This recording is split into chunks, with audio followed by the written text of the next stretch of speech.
Deep Kamal foundation की or say doctor Shyama Prasad Mukherjee बलिदान दिवस के दौरान महाराष्ट्र बीजेपी अध्यक्ष चंद्रकांत पाटिल और विधायक आशीष शेलार सहित सभी मान्यवरों ने डॉक्टर श्यामा प्रसाद मुखर्जी को श्रद्धा सुमन अर्पित कर उन्हें श्रद्धांजलि दी और मुखर्जी के देश के प्रति योगदान की जानकारी दी।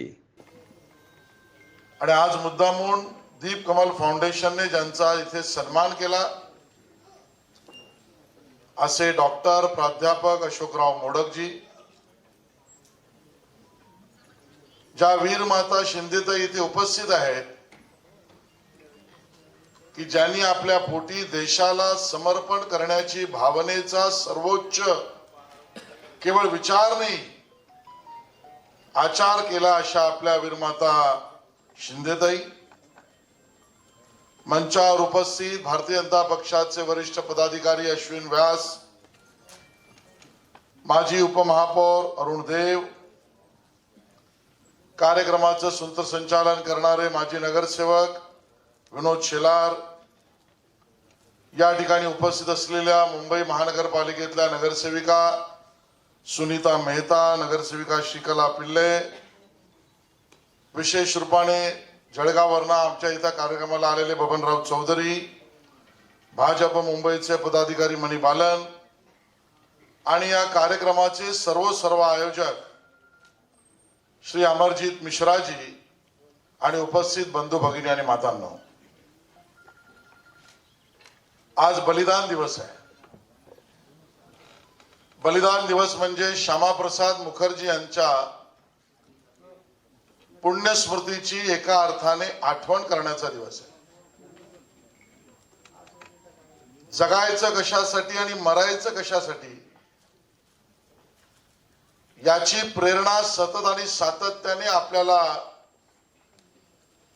या अखंड हिंदुस्थान मध्ये कोणी दिली असेल तर ज्यांचा आपण शिवराज्याभिषेक दिन काही दिवसांपूर्वीच त्या ठिकाणी साजरा केले असे आपले छत्रपती शिवाजी महाराज। जगण्याचा हेतू काय, जन्माचं कारण काय, जन्मकर्म उदित करण्याची प्रेरणा काय, हे सर्व ज्यांच्या चरणी आपण पाहतो ते छत्रपती शिवाजी महाराज। आणि मग त्या महाराजांची आठवण करताना सावरकरांपासून अन्य सगळ्यांनी त्यांच्यावर लिहिलेल्या आरत्या आणि प्रेरणा गीतं जर डोळ्यासमोर आणल्या तर मुद्दामून ज्याचा उल्लेख अशोकराव मला या ठिकाणी करावासा वाटतो ते म्हणजे शूर आम्ही सरदार आम्हाला काय कुणाची भीती असं म्हणणारे मावळे निर्माण त्यांनी केले। त्याच स्फूर्ती गीतामध्ये देव देश आणि धर्मासाठी प्राण घेतले हाती,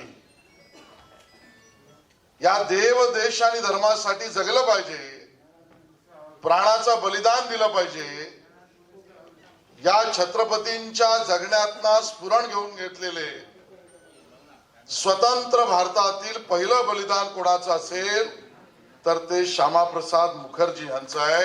आज मला या ठिकाणी उल्लेख करायचा आहे। मुंबईमधल्या अनेक ठिकाणी घडतोय, आमचे मंगलप्रभाजी लढवण्यासाठी सातत्याने संघर्ष करतायत। काय चाललंय मालाडमध्ये, काय चाललंय मालवणीमध्ये, कुठेतरी एक मस्जिद तोडल्याची जुनी क्लिप व्हायरल होते आणि मालेगावमध्ये मोर्चा निघतो, 50,000चा मोर्चा निघतो, अमरावतीमध्ये मोर्चा निघतो, नांदेडमध्ये मोर्चा निघतो। पुन्हा एकदा तीच स्थिती निर्माण होत चाललेली आहे। 47 साली या देशामध्ये मुस्लिम होते किती, आता मुस्लिम झाले किती, आणि या सगळ्यातून कुठल्या दिशेने आपण चाललेलो आहोत।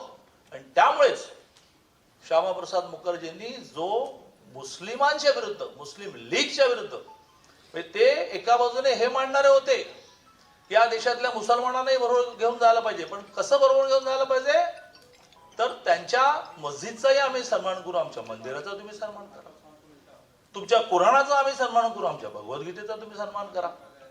हा सर्वधर्म समभाव कुठला की तुमच्या मंदिरावर आक्रमण होऊ देत पण मस्जिदीला हात लावायचा नाही, मस्जिदीवर भोंगे लावणार आणि मंदिरावर आरती सकाळची लावलेली चालणार नाही। आणि त्यामुळे आज मी या सगळ्या कार्यक्रमाच्या निमित्ताने हा आग्रह धरेन की श्यामाप्रसाद मुखर्जींच्या बलिदाना दिवशी जसं काश्मीर भारतामध्ये राहावा असं त्यांचं योगदान आहे, तसं ह्या देशातल्या हिंदूंना हिंदू म्हणून जाणीव करून देणं याचं सुद्धा मोठं योगदान त्यांचं आहे. मी आपल्या सगळ्यांना या निमित्ताने खूप धन्यवाद देईन. प्रामुख्याने अमरजीतला धन्यवाद देईन की त्यांनी हा कार्यक्रम आयोजित केला. प्रामुख्याने मला आणि आशिषला बऱ्याच दिवसांनी अशोकराव मोडकांना भेटायला मिळालं. हे अशोकराव मोडक आहेत कल्प्रिट की ज्यांनी मला विद्यार्थी परिषदेत आणलं. एका गिरण कामगाराचा मुलगा, दोन वेळची खायची मुश्किली, आमच्या छोट्याशा 8 बाय 10च्या खोलीमध्ये येऊन जेवायला बसायचे आणि एकेका आम्हाला माणसाला, आशिषला आम्हाला धरून त्यांनी विद्यार्थी परिषद आणलं आणि विद्यार्थी परिषदेच्या माध्यमातून ह्या सगळ्या चळवळीमध्ये आम्ही आलो. त्या अशोकरावांची आम्हाला बऱ्याच दिवसांनी भेट करायला मिळाली आणि प्रामुख्याने आपल्या समोर शहीद महादेव शिंदेंच्या मातोश्री आहेत. इतक्या वर्षानंतरही आठवण झाल्यानंतर स्वाभाविकपणे त्यांच्या डोळ्यातून अश्रू येत आहेत की त्यांचा मुलगा देशासाठी शहीद झाला. त्या लताताईंनाही भेटण्याची आम्हाला संधी दिली, त्याबद्दल मी आभार मानतो. कार्यक्रम में वीर माता सम्मान लता विश्वास शिंदे को और शिक्षाविद व समाजसेवी अशोक मोडक को डॉक्टर श्यामा प्रसाद मुखर्जी स्मृति सम्मान से सम्मानित किया गया. इस कार्यक्रम के आयोजक दीप कमल फाउंडेशन के प्रमुख व बीजेपी नेता अमरजीत मिश्र ने कार्यक्रम की पूरी जानकारी दी. देखिए, स्वतंत्र भारत के पहले उद्योग मंत्री आदरणीय डॉक्टर श्यामा प्रसाद मुखर्जी देश स्वतंत्र भारत के पहले ऐसे नेता हैं जिन्होंने देश की एकता अखंडता को अक्षुण्ण रखने के लिए अपने प्राणों की आहुति दी थी. 1953 में जम्मू कश्मीर में परमिट प्रथा को समाप्त करने के लिए कि एक ही देश में 2 प्रधान 2 विधान 2 निशान नहीं चलेगा, इस बात की के लिए संघर्ष करते हुए उन्होंने बिना परमिट के जम्मू कश्मीर में प्रवेश किया और उन्हें उस समय गिरफ्तार कर दी वहाँ की सरकार ने और वो संदिग्ध अवस्था में उनकी जेल में मौत हो गई. हम इसे एक हत्या मानते हैं और इसके बाद देश में क्रांति हुई. उस क्रांति का फ़ायदा ये हुआ कि आने वाले समय में परमिट प्रथा समाप्त हो गई. जो डॉक्टर श्यामा प्रसाद मुखर्जी के अनुयायी थे, जो आज भारतीय जनता पार्टी के रूप में उस नेतृत्व कर रहे हैं, ऐसे आदरणीय नरेंद्र मोदी जी और अमित शाह जी के नेतृत्व में जो केंद्र में सरकार है, वो डॉक्टर श्यामा प्रसाद मुखर्जी के जो उनका स्वप्न था, उस स्वप्न को साकार करते हुए जम्मू कश्मीर से धारा 370 और 35A अनुच्छेद 35A को समाप्त कर दिया और अब जम्मू कश्मीर भारत का अभिन्न हिस्सा था.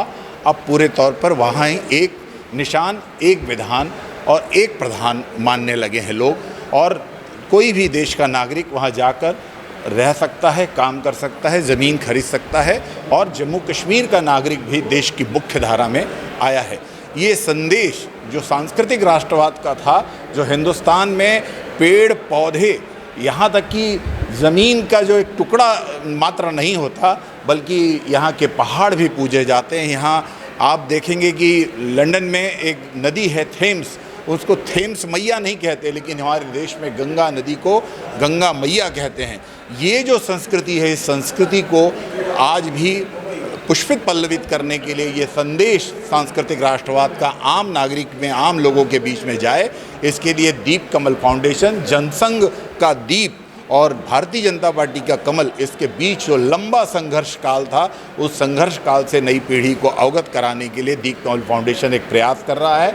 आज उसी प्रयास का एक रूप हमने दीनानाथ मंगेशकर हॉल में डॉक्टर श्यामा प्रसाद मुखर्जी की स्मृति में डॉक्टर अशोक मोडक जी को सम्मान देकर किया और वीर माता लता शिंदे जी का सम्मान देकर किया. उनका आदर करके किया, उनका पूजन करके किया. इस तरह से एक ऐसा संदेश जो देश की एकता अखंडता को अक्षुण्ण रखने का था, जो नई पीढ़ी को मिले, इसके लिए हमने प्रयास किया है. ने ये कार्यक्रम आयोजित करने की पिछले 15 सालों से जो परंपरा प्रस्थापित की है, मैं उसका स्वागत करता हूँ.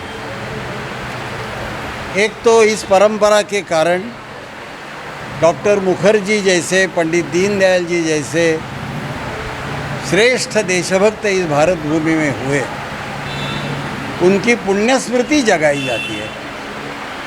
आखिर उनसे प्रेरणा लेकर ही हम भारत भूमि का पुनर्निर्माण कर सकते हैं. दूसरी बात, हमारे भारतवर्ष में जो नई पीढ़ी